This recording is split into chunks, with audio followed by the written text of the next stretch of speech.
Okay. Oh. Okay. Hello? Whoops. Huh? It's fine. I moved it. We forgot to press start streaming. Sorry. You know, we're new to Animal Quest. So it happens. Hello everybody. Sorry for the wait. Sorry for being a little late. But no intro today. We are going to guest star me in and then get started. Double AQ logo top left. Wow. It's interesting.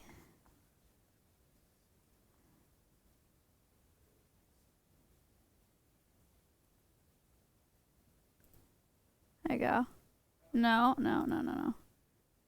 Ah. Ah. Ah. Ah. Ooh. What the frick?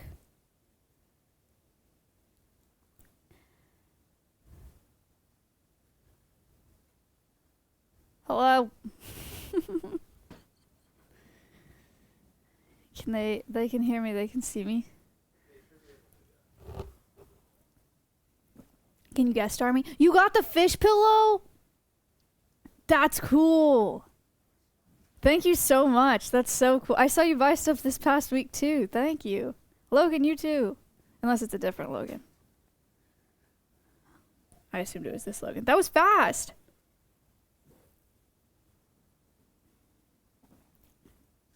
Wicked. Thank you guys. I have the stuff. Wahudo's gonna come pick it up today to ship. All the new stuff. I got the Peepo poop thing yesterday. I know. Leaked Logan's name. I'm sorry. Sorry. Mayvailer. Thank you for the prime. Primes. Let me know when I'm guest started and then I'll start. Oh. Hello? Hello, party people. Anybody here from the guest star notification? Anybody here from yesterday from the guest? Surely we'll have 3,000 people here. Because I threatened them yesterday. Surely. How many people are here right now?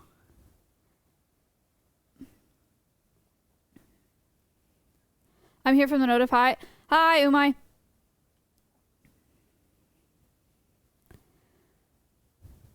Hi, Nora. Hi, Maddie. Hi, Shep. Hi, Agar. Hi, Leaf. Hi, Curly. Hi, Geoffrey. I'm here from the schedule, Smile. Yeah, I saw you before we went live. Lana, thank you for being here.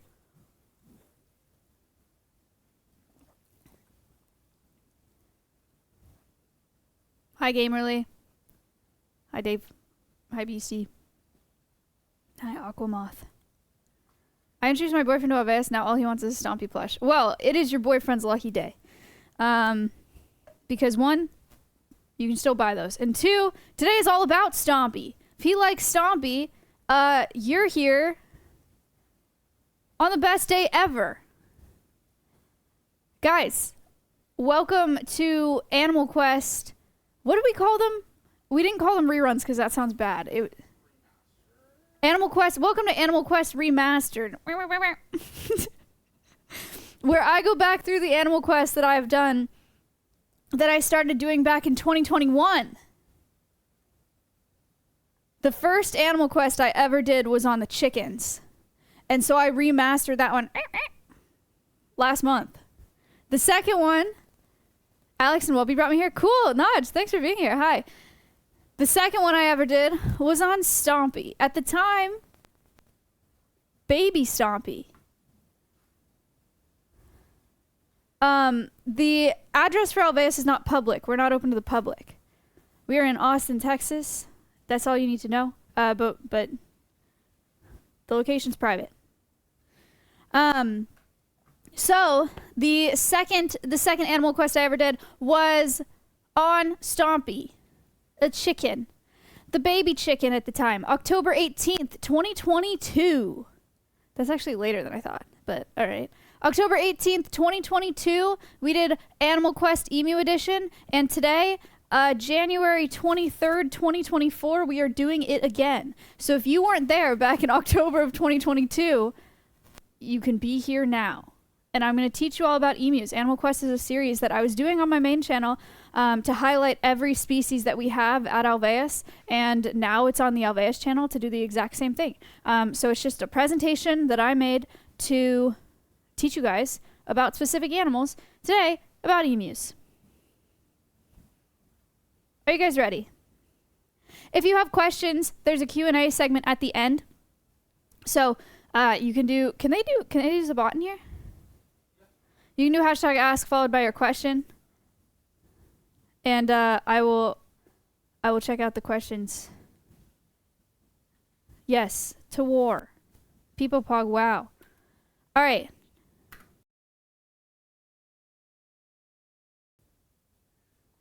So now I have to click back into the presentation.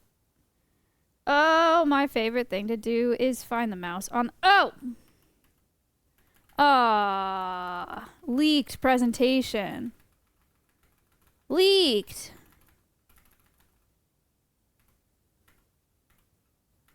Good Lord. Big time spoilers. You guys ready for Animal Quest? Here we go. Look at that picture of Stompy. You know, baby Stompy. I did not review this video because I just want to see it really bad. We have both Stompy's story and a Stompy compilation from 2012. Are you ready? Let's see. Trip down memory lane. Oh, that's Stompy's egg. Stompy was hatched that day, for clarification. They don't have sound? Of course you don't. Of course you don't. It's because we're new to Animal Quest.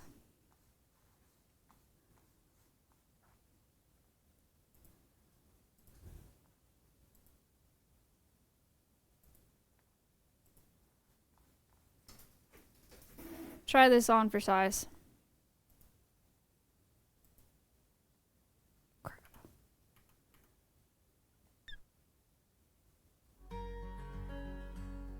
We're good.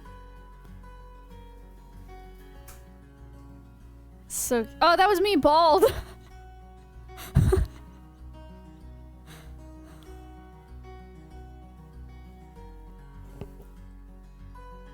Look, it's me. Oh, I can't listen to Baby Stompy like that, dude.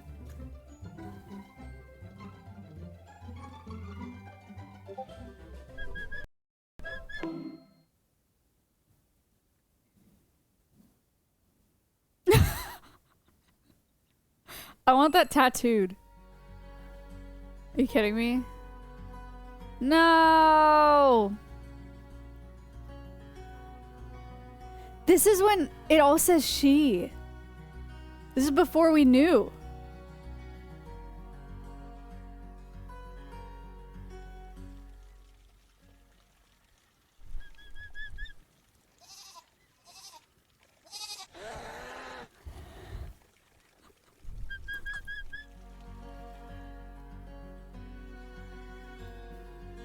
Oh, Stompy! That was so good. That was a good animation. Holy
That was cute. That was so cute. I love those. Excellent videos. Excellent videos. So, yeah, before we do the animal quest, before we talk about the animal and I teach you guys about why we have them as an ambassador and for what, we do those little videos at the beginning of Animal Quest to teach you about the individual, where they came from. So, to reiterate, even though you just saw it, Stompy was born at a zoo in California, was in a clutch of eggs, and the mom did not sit on the clutch of eggs, so they had to be removed and incubated. And so Stompy, along with his brothers, sisters, were incubated, imprinted on people at the zoo in California, and then they shipped him here when he was a baby. He's one of the only emus to have flown across the country, kind of, from California to Texas. Which is pretty cool. And he was the first ambassador that we ever had. Little baby emu. So let me tell you guys about emus a little bit. This is, you know, it took me a while to figure out how to structure the presentation around my camera. So I'm going to be moving my camera around probably a lot today. Okay, emu, common emu. This is an Australian bird, if you guys are familiar. Their wild diet, they eat a bunch of stuff. Stompy doesn't. Stompy emu grain, horse grain, sometimes a little hay. Sometimes we'll grab a bug. Sometimes, very occasionally, we'll eat produce. Only sometimes. Not usually. So, fruits and vegetables in the wild, insects in the wild. If they can grab lizards in the wild, they will eat lizards too. I've never seen Stompy do that. I don't think you guys have seen him do that either. But, yeah. Before we go into all this, should we go see Stompy? Is it raining? No? You guys want to go see Stompy? Maybe see if he'll eat some stuff? Meh? Maybe bring him a piece of produce, see if he'll eat it? It's a big deal. You guys have never seen Stompy before. So, get ready. Stompy hug demonstration time. So yeah, it's another tradition with Animal Quest that we go out and we see the ambassador, or if they can be in here, then you guys see him in here. But Stompy can't come in here. So we're gonna go out there.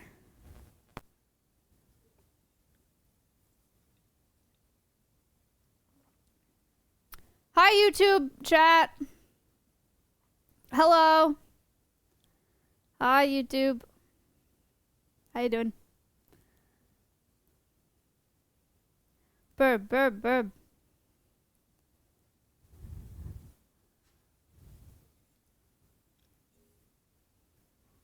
Alright, let's get out of here. Let's go see the chicken. We're gonna go see the chicken.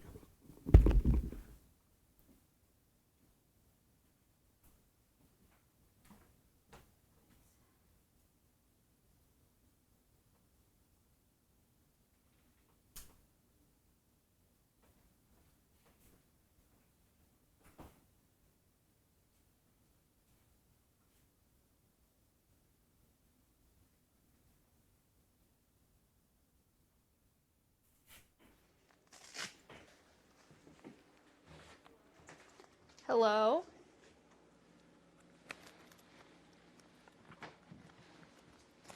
Hey guys. Out we go. Chicken time.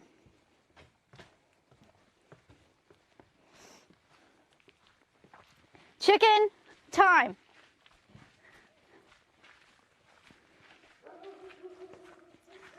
Adventure time. It is foggy today. I don't know if you guys saw that on the cams.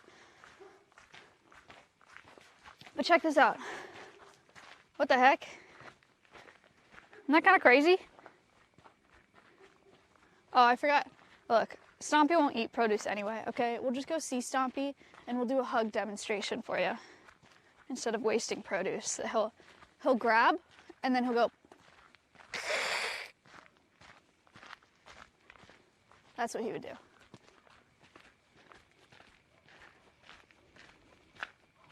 Trust.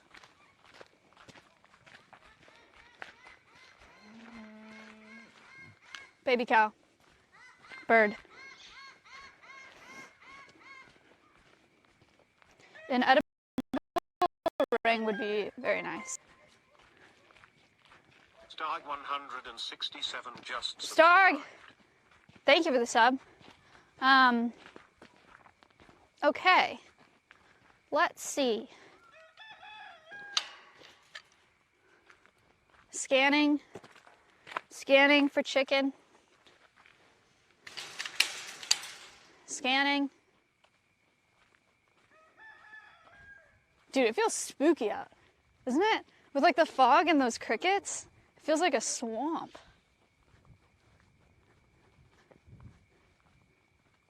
Do you guys hear that? Those frogs? Isn't that spooky? What the heck? All right, we gotta find the bird. Chicken! Time to play I Spy, chat. Whoever spies Stompy first wins a prize.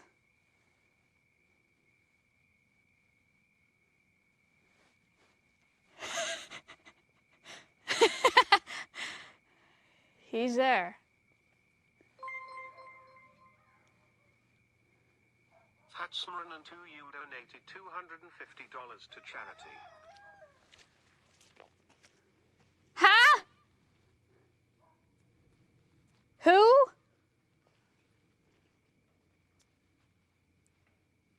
Who was that? It's not in here.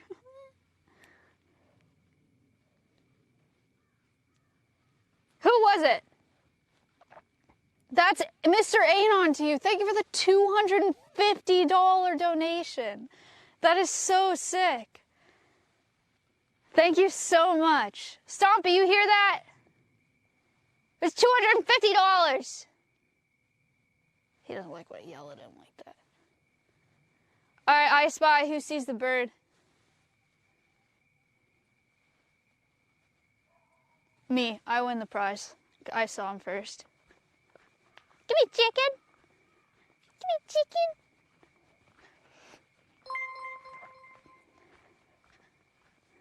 Red Dog 176 just resubscribed for 2 months. Red Dog, thank you for the 2 months. Come here.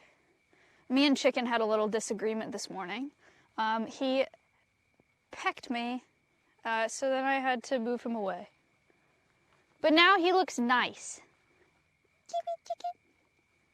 Beep, beep, beep. Beep, beep, beep. Look how big he is. Baby Stompy. Baby Stompy in the at that time was 4 feet tall. Jericho just Now he's over 5. Cause I'm 5'2". 5'1", 5'2". Stompy's got to be like 5'3", 5'4". Standing up.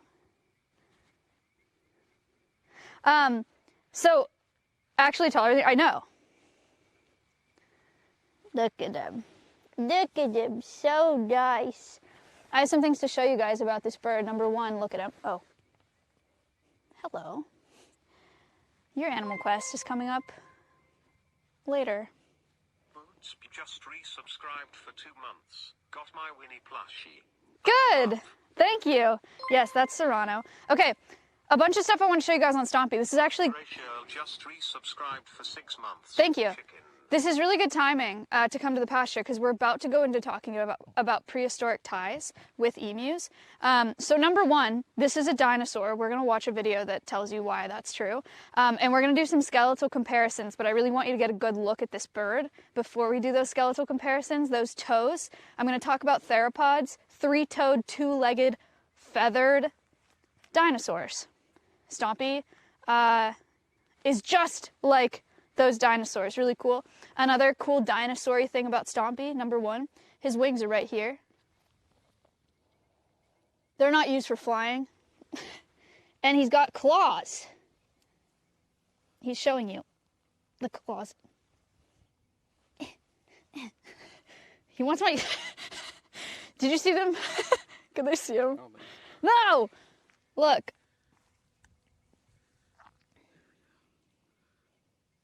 Ow! He pecked me in the forehead. Okay, Stompy has claws, pretty cool.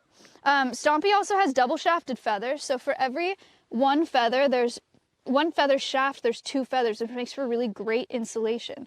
So Stompy is wet because it was raining, but underneath here, dry, soft, nice, smooth, beautiful, amazing chicken. Pretty cool, huh? Stompy's face. Bedhead. Pretty nice. Great. Stompy also has nictitating membrane, so eyelids that go from the front back. Helps keep debris out of, well, he's closing his eyes because he thinks I'm petting him. But hopefully he saw that. Helps keep debris out of his eyes, which is really cool adaptation that a lot of birds and reptiles have. Horse.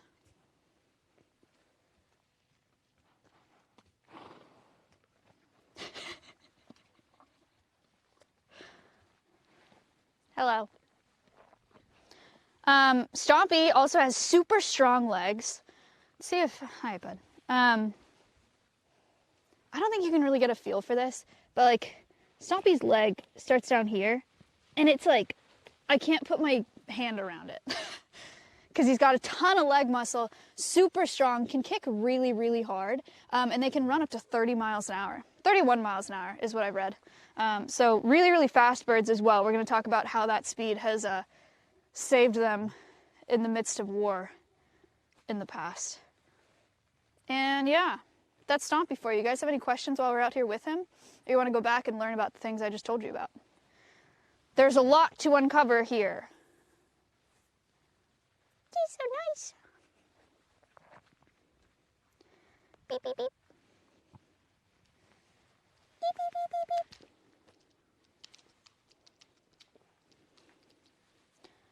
I want to see his little wings. Hello? I already showed you his wings. They're here. Pay attention. Does he have a tail? Not really. I mean, he's got tail feathers back here, but it's not like a tail.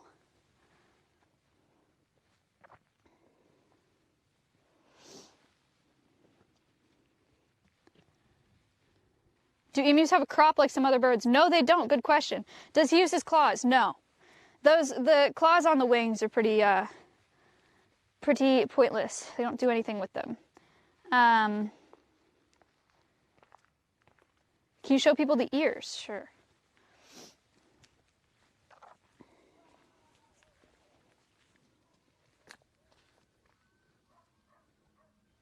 Hole.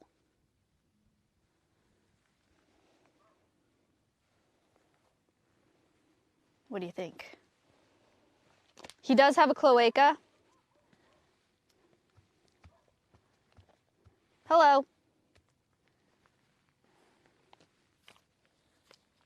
Oh God, he's eating you.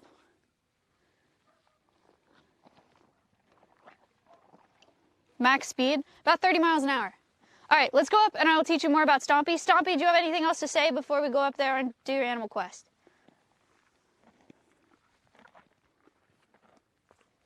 Okay. Back up we go. I'm glad it's not raining. I wasn't sure if we were gonna come down here. Someone said, can they cause injuries like cassowaries? Yeah, absolutely. They can kick really hard. So like if they really kicked you in the wrong place, it could cause a lot of damage.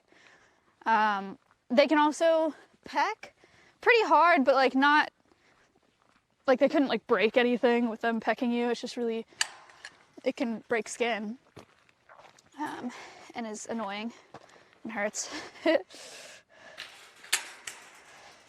Cassowaries are bigger though, heavier.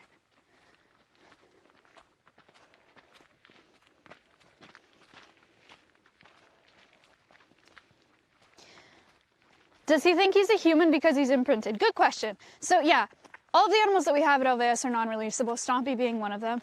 Stompy's non-releasable because he was born in captivity. We live in Texas, he's from Australia. that's not the reason he's non-releasable. He's non-releasable because he's an imprinted bird, which means that he identifies with humans as a species. So does that mean that he thinks he's a human?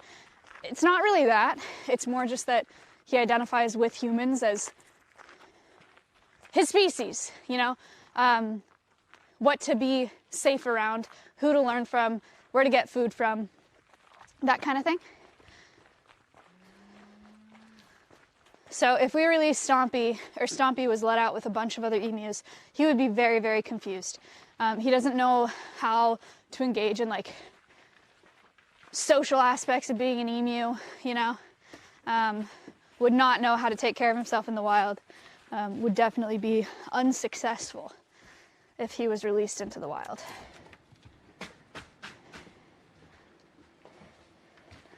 All right, let's get back to business, shall we?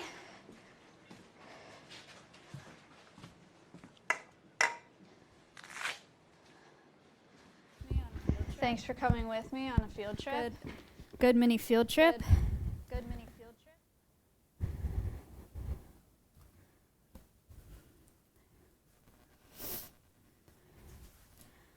All right. Cool. Okay. Ready. Can you hear me? Can you see me? Yeah. Yeah. Excellent. Excellent. Okay, so I showed you guys some of those things on Stompy, some of the dinosaur-y things. So we're going to talk about prehistoric ties. First of all, birds are dinosaurs. This is one of our old friends, Dustin Growick. And he was on the conservation cast. He studies dinosaurs, and this is a video that he made to tell you about why birds are dinosaurs. Stompy is a dinosaur. Here's why. Are birds really dinosaurs?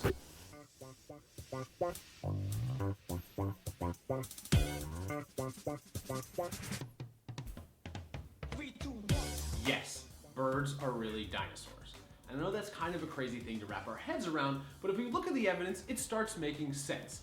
So if you look at animals that are alive today that we call birds, they share a certain suite of characteristics. Things like 3 toes, wishbones, beaks, feathers. Feathers probably first evolved as downy tufts to provide insulation. They may have had different colorations. That was good intro music. Mate selection. And if we go back about 150 million years, we see a group of animals that we refer to as proto-birds. Hi, Butter. Thanks for being here. What we would consider a dinosaur and what we would consider a bird. Animals like Sinosauropteryx, Caudipteryx, Dilong, Anchiornis, Sinornithosaurus, Archaeopteryx, all which share that suite of characteristics that if we saw that animal flying around or walking around or hopping around or gliding around today, we would absolutely say that thing is a bird. So we all know and love Velociraptor from Jurassic Park. And I hate to break it to you, but not everything we see in Jurassic Park is 100% scientifically accurate, including the depiction of Velociraptor. Because in actuality, Velociraptor was a lot smaller and covered in feathers. Now I know that's a crazy thing to try to wrap our heads around, but if we look at the evidence of some really well-preserved Velociraptor specimens, we see evidence of quill knobs. Quill knobs are tiny sites along a bone where tendons attach to feathers that then attach to that bone. And when you have a really well-preserved fossil, sometimes we actually see evidence of those tiny little spots, and it's a great indication that at those sites there was a feather that was attached to a tendon that then attached to the bone. Totally changing our view of Velociraptor, and I would argue in the next few years, more and more theropods, the very closely related 3-toed, primarily carnivorous group of dinosaurs. And speaking of birds of a feather, that brings us to the thing of the week. So this is a dino nugget, also referred to, at least by me, as an inception nugget because it is one dinosaur inside the shape of another dinosaur. So this is made out of chicken in the shape of a, I'm gonna go with Stegosaurus maybe?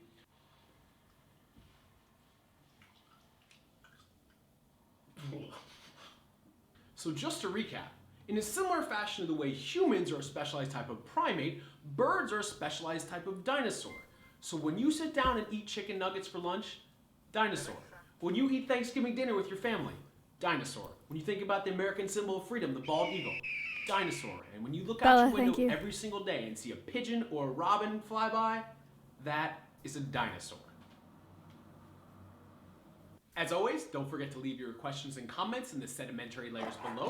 And so you're saying Stompy is a dinosaur? Yes. My mom says it'd be really cool if you hit the red subscribe button. Thanks, Mom. I'll call you later. I'm kind of filming this episode. Okay.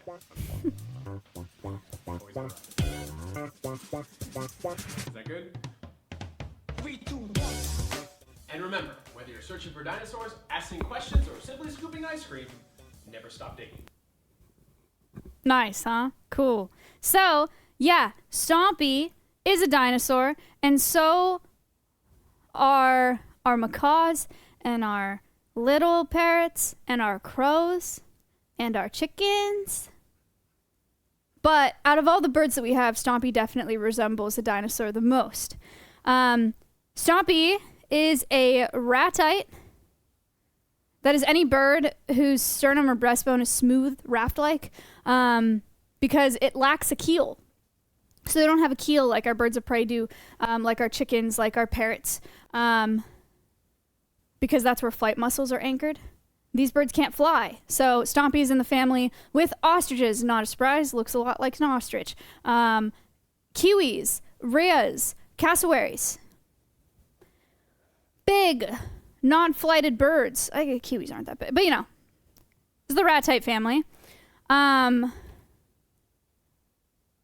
You know, I don't like the order that I did this presentation, but I did it a long time ago. I would have set it up differently. I'm going to talk more about Prehistoric Ties. It just comes later for some reason. I don't know why. Anyway, you saw in the video that I played at the beginning of the stream that we used to think Stompy was female because we made it up. You can't tell when they're babies if they're male or female without a blood test. So we were just like, oh, we'll just call Stompy a she. But when they reach adult maturity, males and females have different vocalizations. So I'm going to show you male and female vocalizations. We only know Stompy's a boy because he makes male vocalizations, and they're very, very different. So you can imagine the day that we first heard Stompy's male vocalizations, we were like, oh, shoot. We've been calling Stompy she for a long time. This is the sound of male emus. You guys have heard Stompy, but...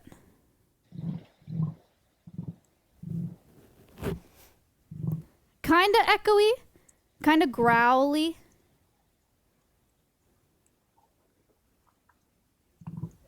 Kind of burpy, if you will. You missed the chance to call it a stompilation. I absolutely did. A little hollow sounding, yeah. Yeah, that's a dinosaur. Just wait until the female vocalizations. Dude, sometimes I wish Stompy was female just so that he would make these noises.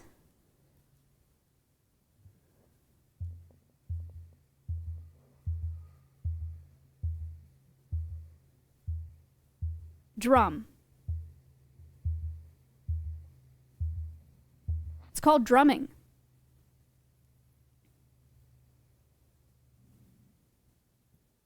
Isn't that crazy?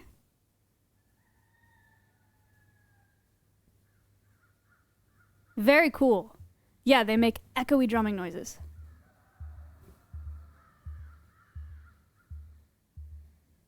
Can you imagine? I'm sorry, bear with me for a second. Can you imagine being lost in the Australian wilderness at night and hearing that behind you while you're in the forest and not knowing that emus make that sound? Can you imagine?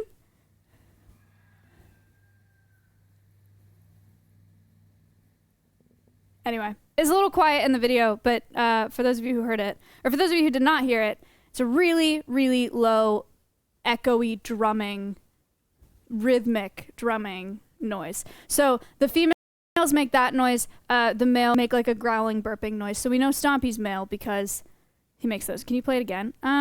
Yeah.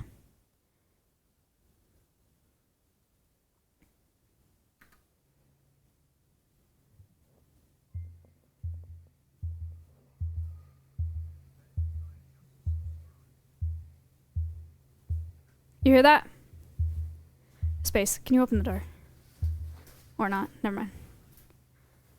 Okay, Cool. Hello, thank you. So, yeah, we know Stompy's male because he makes those noises. Females make those noises, and female noises are arguably cooler. Let's talk a little bit more about those prehistoric ties that I said. I don't know why I put them here instead of before when we were already talking about that, but here we go. So, where do birds come from? 66 million years ago, we know 80% of species were wiped out from an asteroid strike. This is all you. This box and then that. No, just that box and that one, yeah. And I'll send you an address for the one on top. Sorry. So, 80% of species wiped out by an asteroid strike. We still had theropods. Theropods, like I mentioned, down in the pasture. Two-legged, three-toed carnivorous raptors with reptilian and avian traits. Okay? Two-legged, three-toed, sounds like a lot of birds that we have. Raptors.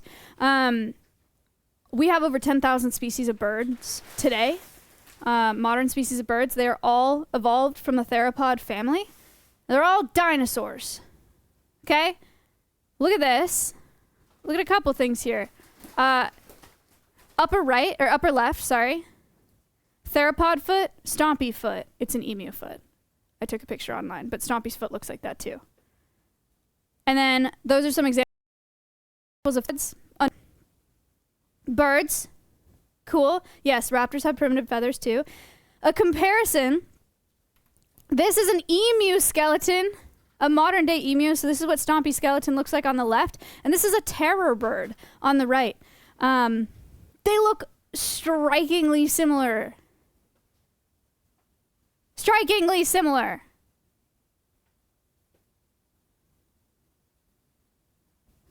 Isn't that crazy?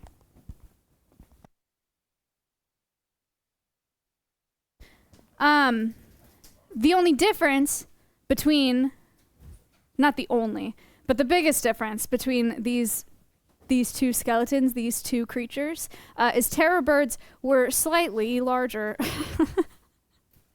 Terror birds are slightly larger than our modern day emu. You can see a man in this picture. This is a model of a terror bird at a museum. So a little bigger, but the skeleton actually the same, which is crazy. Pretty sick. So yeah. Kind of cool. Fun facts. Unique fun facts that I told you when we were in the pasture. Number 1, emus have a nictitating membrane. That's that membrane that goes from the inside of their eyes backwards. Reptiles have it. Georgie has it. Alligators have it. So when they're underwater, they're flying. They can close it and keep debris out of their eyes, but they can still see what's going on. So it's like a see-through eyelid, which is really neat. A sideways blink. Yeah. Thank you. Bye. Emus have double-shafted feathers, like I said. I got an emu feather to show you. All right, check this out. For every one feather shaft, the bottom part here, there's 2 feathers that come out. Helps with insulation. Kinda cool. Can we call Stompy Terror? Yeah, if you want.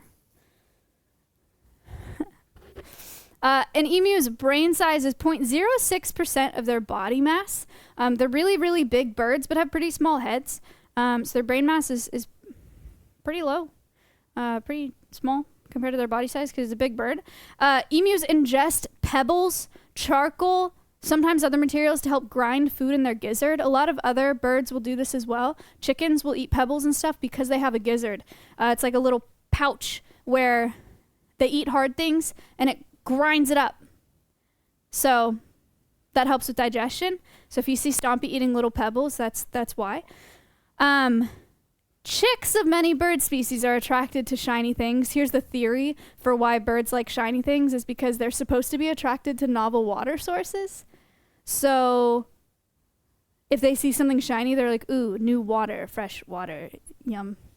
That's a theory. I don't, it's not like confirmed. I don't really know exactly why they do that, but yes, there's a picture of the nictitating membrane above me here.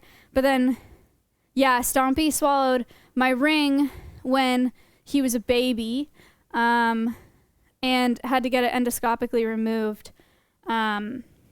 It's this ring. You can see it pretty clearly in the X-ray right there. So, yeah. They like shiny things. So, yeah. Well, I structured this presentation differently, you know. What are you gonna do? Okay. The Great Emu of 90 The Great Emu War of 1932. Have you guys heard of it? Are you guys familiar with the Emu War in Australia? If you're not, I have a little video to show you what that was like. It's a funny video. It's not like it's good though.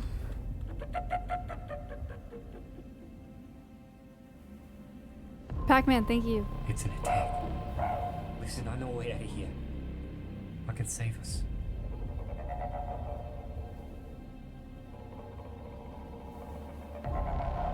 They watch our every move. They taunt us. They're stronger than us. They're faster than us. You have no idea what they're capable of.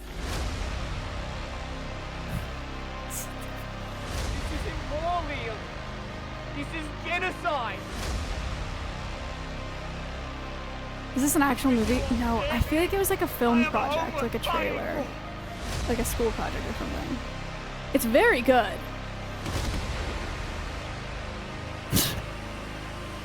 Thumbnail was so fun. I'm gonna kill them all. Every last emu.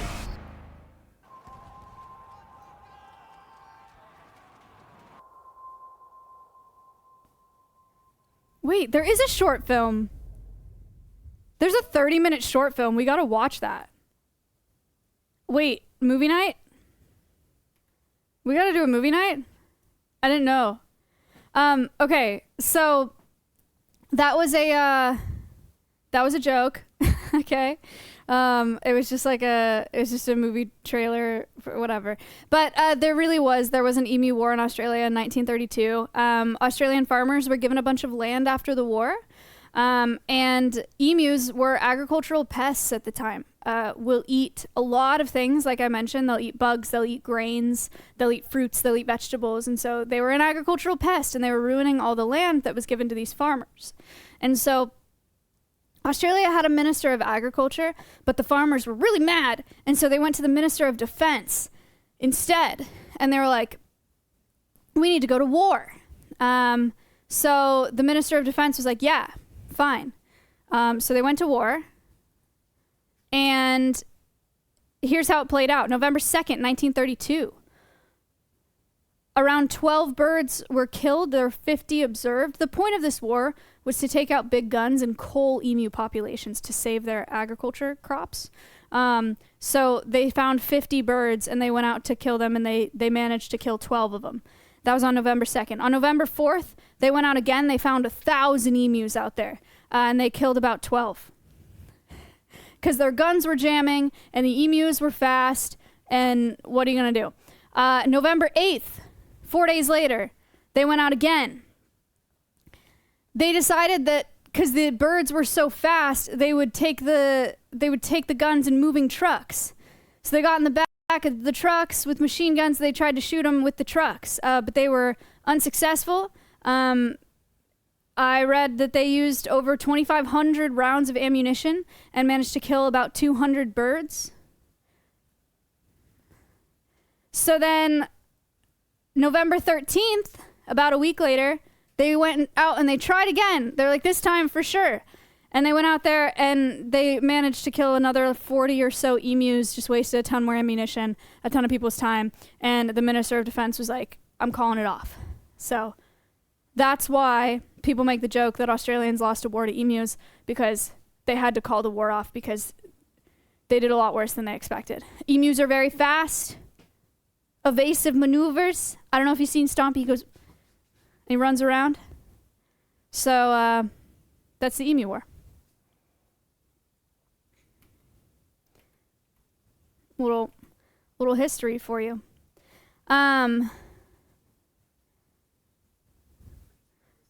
Depleted Cyber, thank you for the sub. So, why do we have Stompy as an ambassador, though? We've talked a lot about him being really interesting and some cool adaptations, but all the animals that we have at Alveus, we've selected these species and brought them onto this property because they have a story that needs to be told by people for conservation or for their species or for other species, right? We have the chinchillas and the foxes to teach people about the fur trade. We got donkeys to teach people about traditional medicine. We got the reptiles to teach people about the pet trade and how that affects their wild counterparts. So why do we have Stompy? Why do we have an emu? A few reasons. One, emu meat and emu oil were actually really popular products up until the 90s, really. So start with emu oil. Emu oil, there's a couple picture examples here, and then I'll go full screen and tell you what this is. Thank you for the 8 months, Concrete. So emu oil is extracted from the back fat of emus. It can't be done while they're alive. It's usually a byproduct of emu meat. So when they're processing emus for meat, they grab emu oil as well. It's thought to treat a lot of stuff. Rheumatoid problems, eczema, arthritis, inflammation, wounds, scars, sun damage, hair, nail growth, as a moisturizer, as a bug repellent, anti-aging, for weight loss, for lowering cholesterol. People think that it's used for a lot of stuff. That goes for a lot of animal products. A lot of people think it has a bunch of properties. Not all of those properties are proven all the time.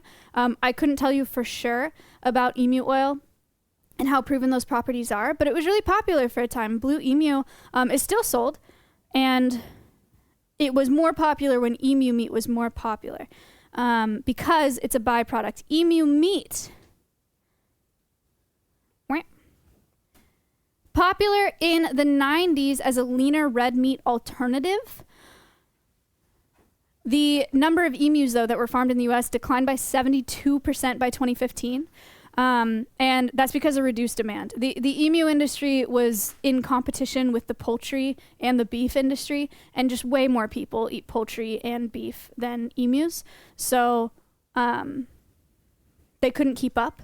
They didn't have enough processing facilities, stores. Thank you so much for the 11 gifted subs. I also heard there was a $20 Canadian dollar donation. Maybe that was on YouTube. Thank you so much. Emu meat became less popular over time because they didn't have enough processing facilities, and they couldn't compete. Emu meat cost anywhere from $25 to $30 a pound. Chicken now is like, what, $4 a pound or something? I don't know, $2 to $4 a pound.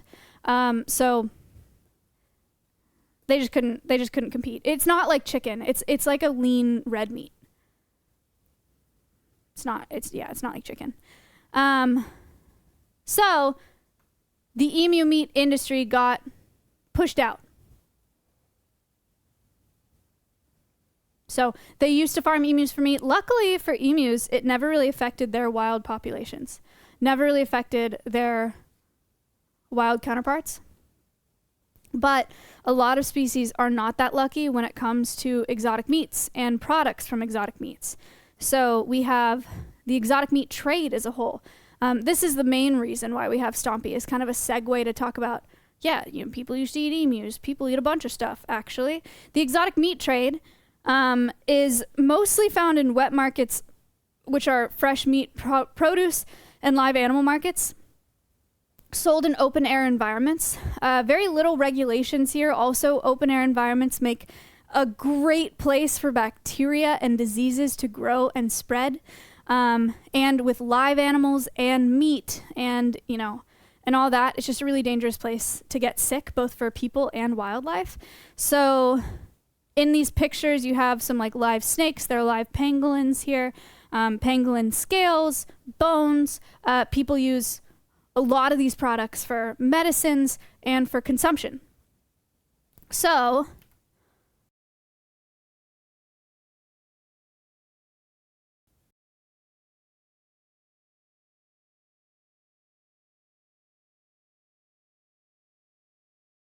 They halted the opening of...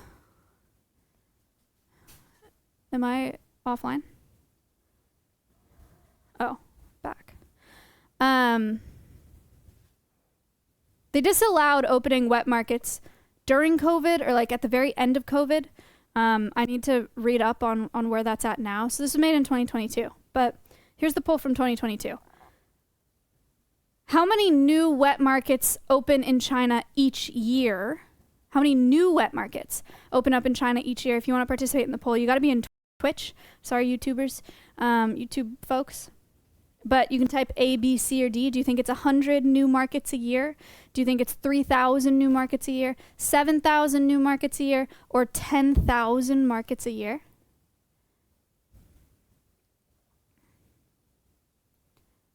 What do you think? What do you think? Can I type 1 through 4 or A through D? Oh, okay. You can type 1, 2, 3, or 4. Sorry. I don't know why. It usually says A, B, C, D. Sorry. Type 1, 2, 3, or 4. 1, 100. 2, 3,000. 3, 7,000. 4, 10,000. There's no poll. There is. Sorry to break it to you.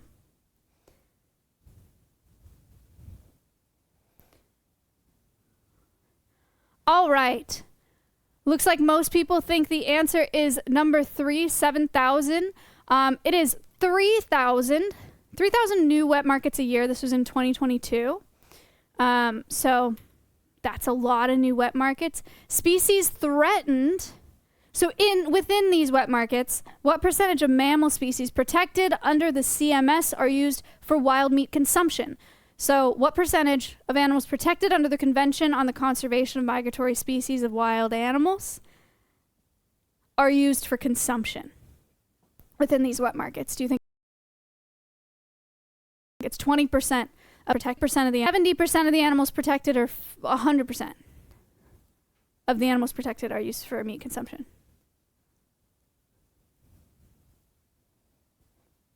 Let's see.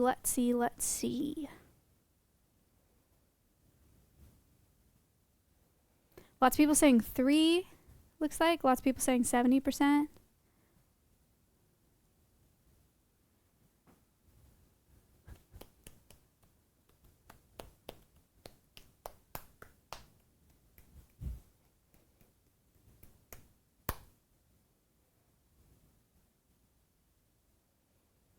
Three.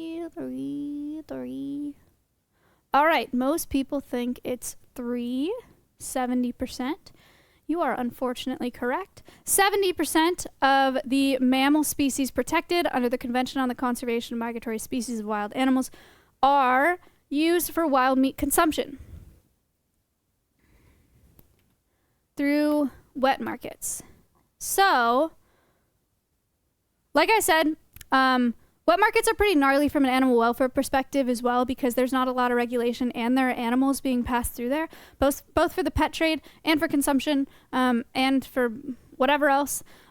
So there are you see a lot of animals in very small cages, obviously not being properly cared for. And so from a welfare perspective, they can be pretty gnarly, but also from a health risk and zoonotic disease perspective, again, this open air environment makes huge risks for us and animals. Zoonotic diseases being diseases that can be spread from animals to humans. So from wet markets, we've gotten Ebola, Middle East respiratory system, bird flu, severe acute respiratory syndrome, swine flu, COVID-19, all likely originated through the transfer of disease from animals to humans. Those are all zoonotic diseases. And those can all come from wet markets. So really dangerous for us. And then obviously the exploitation of wild animals, like I said, from a welfare perspective, and then also risks to biodiversity. The more we take animals out of the wild, the less there are in the wild. It's pretty linear that way. And also, for some of these industries, like for animal use in medicine, for example, an unfortunate thing about the demand for animal use in medicine is the more rare the animal is, the more effective people think the treatment is. So you take like something crazy and exotic like tiger bones, right? People think that that's super effective because it's really hard to come by, and therefore really expensive, and these animals are really endangered or rare. So it's a big deal. But that's a really unfortunate cycle for those wild animals, right? Because then the ones that are super endangered are getting hunted out of existence for these traits. So, yeah.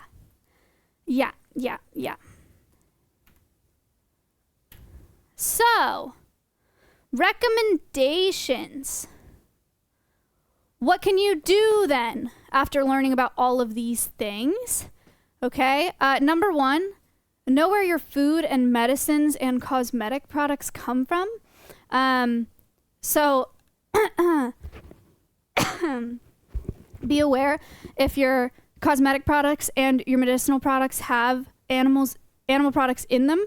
And if they do, would be super cool if you could look into the sourcing of that. There are a lot of natural is not the right word. There are a lot of plant-based alternatives to cosmetic and medicinal products that are also really great that you should look into before buying ones with animal products in them. We're talking like vegan, cruelty-free makeup, stuff like that. That stuff is cool to look at.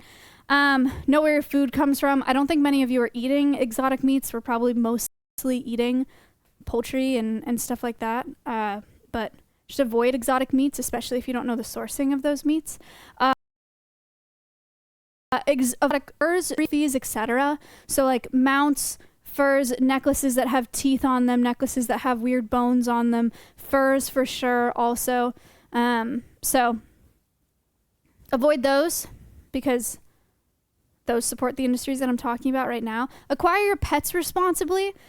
A lot of people get reptiles and birds as pets and don't realize that those animals are wild caught. It happens a lot less nowadays than it used to. Wild caught pets, I mean, because there's a lot of breeding in captivity that happens. But at the end of the day, if you don't know that it was captive bred, if you're not sure and you haven't done that research, then you don't know. And it could have been a bird that was taken out of the wild. It could have been a snake that was taken out of the wild, right? So the first ball python that we got was... First ball python that we got was born in the wild and was smuggled into the U.S. through LAX via cargo. So it was shipped in PVC pipe. And they tried to import hundreds of baby ball pythons to sell in the pet trade. And that was imported to LAX. So it's still happening, for sure. Those were baby snakes that were taken out of the wild and sent here to be sold as pets. So just acquire your pets responsibly, and then spread awareness, talk to people about it. Talk to people about cosmetic products, about their medicinal products, about the meats they're eating, and, look into what you're consuming and what you're purchasing, because that's all really important, especially when we're talking to a group this big.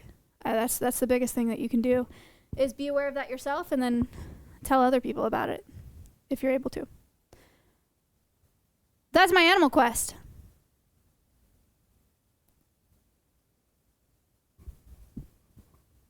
What do you think? Hooray!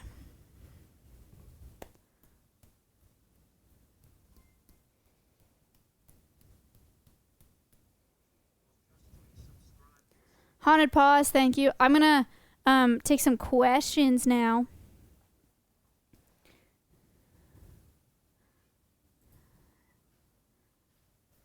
Yeah, I don't see it.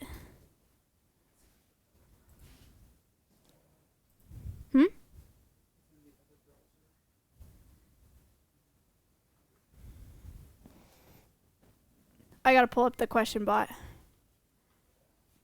Jericho, thank you for the 2 gifted subs.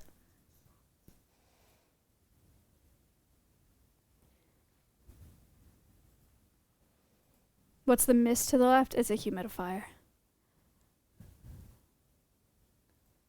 There are reptiles in here still.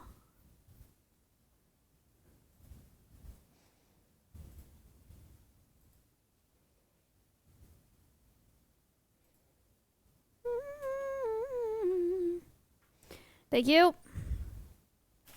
Thank you. All right. If you have questions, you can do hashtag ask followed by your questions.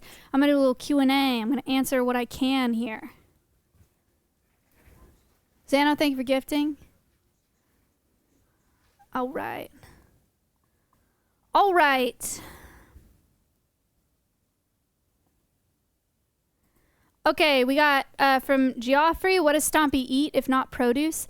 Stompy eats emu grain, so they make formulated grain for emus, and then Stompy will eat horse grain too sometimes. And then sometimes hay, very occasionally produce, but not a lot of produce.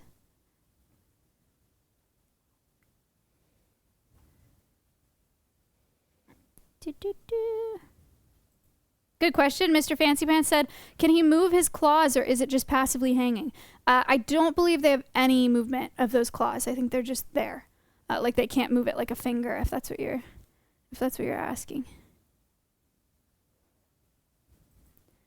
Is this pre-recorded? No.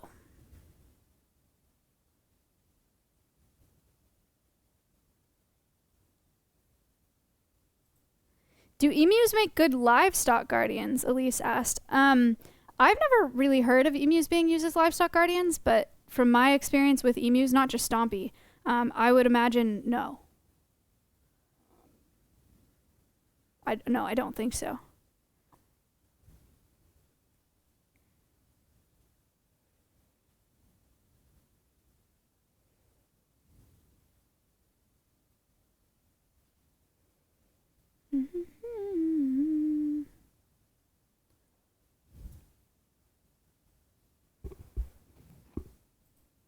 What are your thoughts on animal bones, teeth, or other parts that are recovered from naturally deceased animals? I think that's fine. I think like furs that come from roadkill is also fine. I just think it's incredibly hard to source that and confirm that it really came from like a naturally deceased animal. I don't think there's any regulation on like if people are selling specimens, I think anyone can say like naturally deceased, ethically sourced, and like there's no entity that's gonna come for them or like do an audit. So I just think it's really hard to know, and so for me, I just avoid altogether.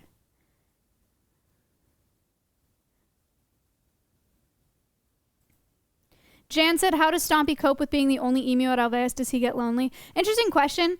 So in the wild, you would see them move in groups, but in captivity or under human care with Stompy was an imprinted bird. He has never been around other emus ever. I think he would have no idea what to do with another emu. He was literally raised from 2 weeks old on with no other emus, and only with people. So I don't think Stompy would do well if we introduced other emus to the pasture. I don't think it would benefit his welfare. I think he's doing just fine.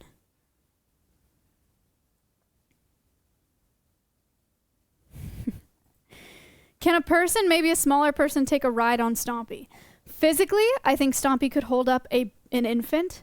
Would that be a good idea? Absolutely not. There's no way anyone could stay on Stompy. He would run away. He would hate it. But I don't know. I don't think it would hurt him. I could not sit on him. That would hurt him. For sure.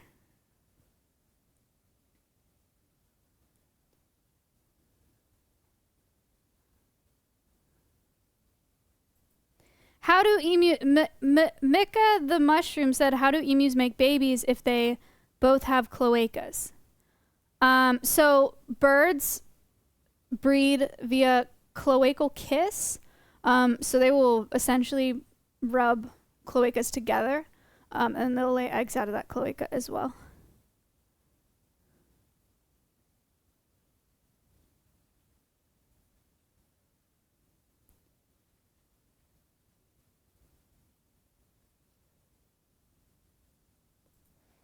Have you ever tried emu meat? Bateau said, I have not. No. But I've heard it's just like a leaner red meat. I don't know if it's gamey. I've never tried it. Big Sports Crowley said, would you ever take in a cassowary? I don't think so. One, I hear they're pretty dangerous to work with, and two, we would need an entirely new pasture. I can't imagine trying to introduce a cassowary to our current pasture, and I don't know that we have the space for a whole extra pasture. This is an interesting question. Axel said, are emus hygienic or are they stinky? Stompy's outside. So like Stompy himself doesn't stink. Stompy's poop is stinky. I think most animals' poop is stinky. It's kind of just like chicken poop though. If you've ever smelled chicken poop, it smells like that.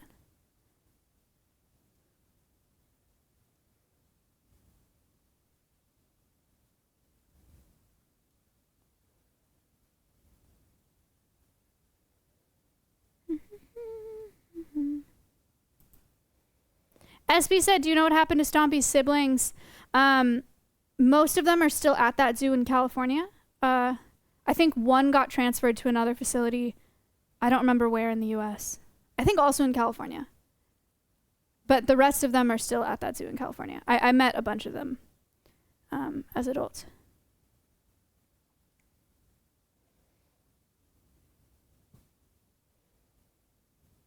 A lot of people asking about like Stompy. This is, Bateau said, what if you were to bring in another hand-reared emu? Would that impact his welfare? So I think my answer to these questions and the ones about Stompy having a friend and if they're solitary and if he needs a friend and whatever is, it's kind of similar. It's not because they're very different animals, but it's similar to like you having a dog that's doing fine as an only dog. And you'd think like maybe if I brought another one in, like they would get along and it would be great, but you also never know, you know? If you bring in a new dog, if they just don't get along and it negatively impacts their welfare, that's awful. And so since Stompy's doing really well right now, we don't feel the need to do that. And he doesn't exhibit like stress behaviors. So I don't think it's worth the risk, you know, of bringing in another. I don't know. My answer to this question is I don't know how it would impact his welfare. I don't know if they would get along or if they would super not get along and fight and hurt each other. I don't know. It's really hard to know, especially with imprinted birds. Aquamoth said, what's the difference between an emu and an ostrich? They're both ratites, but ostriches way bigger. Also African. Emus are Australian. Ostriches have white heads. Emus have darker heads. But ostrich is way bigger. Like an adult human could sit on an ostrich. Adult humans shouldn't sit on an emu.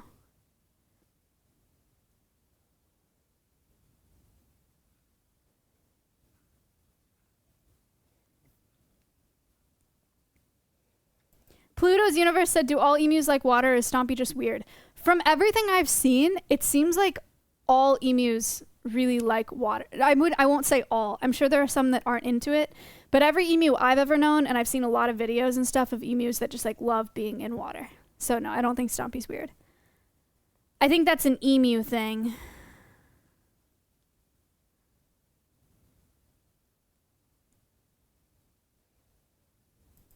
Bryce is right, said, does Stompy handle the Texas cold well? Yes, he does. Emus do really well in the cold. There are people that have emus where it snows, and they hold up really well, which is great. So yeah, Stompy does fine. We did just build a new shelter in the pasture that Stompy can go in. So if we need to close him in, if there's like freezing rain or something, we can do that.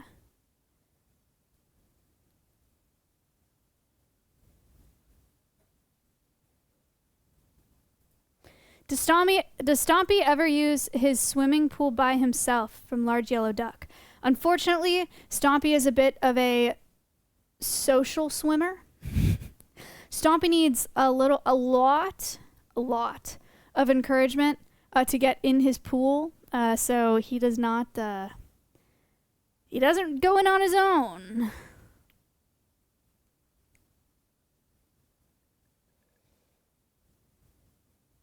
A couple people have asked this question. Rhino said, how did you decide on an emu as the first ambassador? Smile. To be honest, it wasn't like that species was necessarily my first choice. It's just when I founded, the zoo happened to be incubating eggs. And so I was like, and they offered me one. And so I said I would start with an emu. But I also knew there was a message there, so it worked out fine. This is a good question. I don't know why I clicked it because I don't have the answer. But Faye said, can emus see color? Oh, never mind. I do have the answer. Can emus see color like humans, or are they more like dogs, or what? They can certainly see color. The part I don't know is what spectrum of colors they can see. Like everybody's seen on TikTok the dog filter and whatever. Dogs are really keen on blues and yellows. Horses, same way, blues and yellows. I'm not sure for emus what colors they can see and what colors they can't. We never see Stompy on enrichment streams. What does he get for enrichment? This is from Elise again. So Stompy's target trained, and so they do some training with Stompy with the target. Stompy has a whistle recall that he does, and sometimes we show him new things, but generally he doesn't get enrichment the same way that the parrots need like everyday enrichment. The pasture doesn't need enrichment as often. Parrots and crows, right? They need it. The pasture doesn't need it as much. So they don't get a ton of enrichment, but Stompy will play with the balls out there sometimes. Water is a huge form of enrichment for him, but that's seasonal.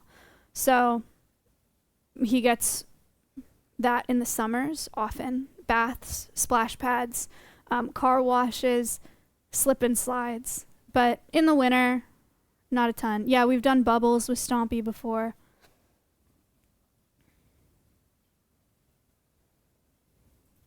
Jan asked if emus lay eggs. They do lay eggs, really big green ones. They're like this big, dark green.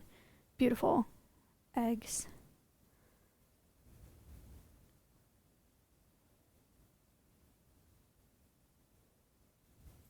Flume said, how come you really like shiny things? I mentioned earlier the theory that they have for why birds like shiny things is that young birds have a natural instinct to look for novel water sources. So if they see something shiny and reflective, like water would be, they may be thinking, I need to go get fresh water. So they want to explore it for that reason. But that's just a theory. I don't know for sure.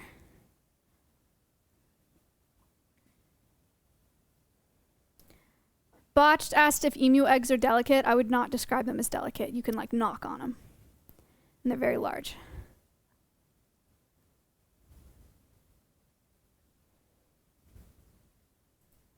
Liz said, oh, wrong one. Axel said, how does Stompy entertain himself? Does he play with the other animals or does he just chill? I don't know that he plays with the animals in the pasture. He hangs out with the animals in the pasture. He hangs out around Acero a lot. He walks around the pasture a lot. He explores things, follows bugs sometimes to eat. He kind of just chills out there. Sometimes he gets zoomies with the donkeys, that's right. If the donkeys run around, Stompy runs around with them.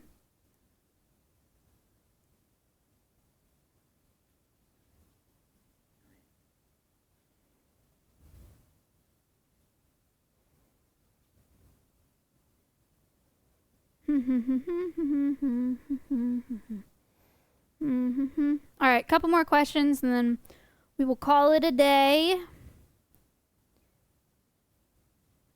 Let's see. Kat said, has Stompy ever gotten mad or upset at anyone? Stompy has occasionally exhibited some defensive, maybe even some aggressive behaviors. This is more of a Kayla question, I guess. But upset and mad aren't the words that we would use, I don't think. But Stompy has definitely gone after people. We're not sure if it's hormonal or what, but Stompy has definitely like run up on Ella and gone to snap at Ella, you know. He doesn't like when we carry the ball around, so he'll run at the ball, like charge kind of at the ball and like, you know. So Kayla words things so well, it's a dream. I know. Every time I start wording something about behavior, I'm like, man, I just wish this was Kayla doing this.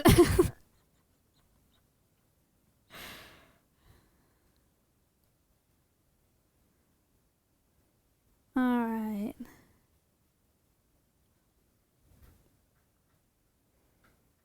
Okay.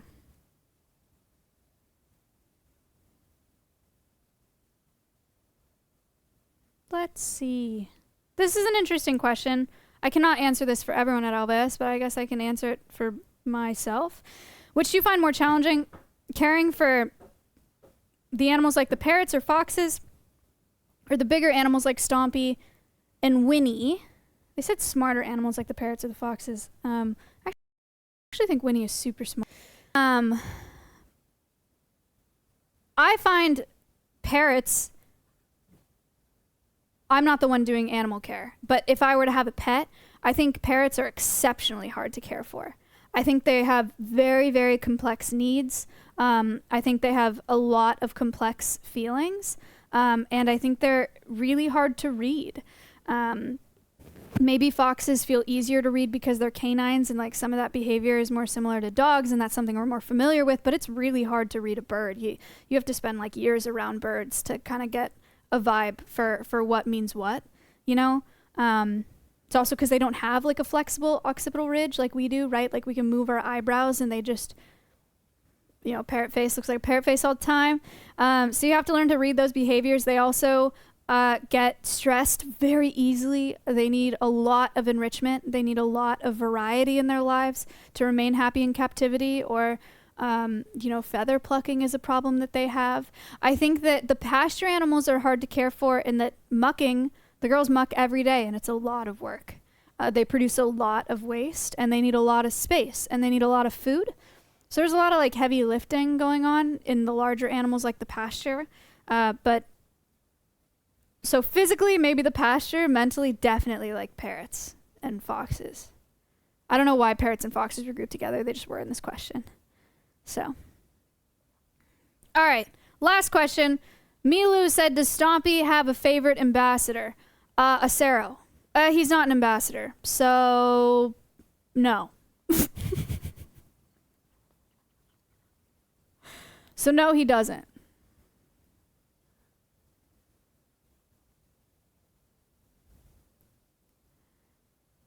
He got beef with everybody. No, he's fine. Stompy and everyone in the pasture have gotten along way better over the past year and a half or so. So, that is good. All right, you guys. That is it for Animal Quest for today. Animal Quest Remastered Episode 2. Thank you guys so much for being here. Thank you for watching. If you were here from the guest star and you stayed, thank you. Very, very cool. Oh yeah, I have a new YouTube video out.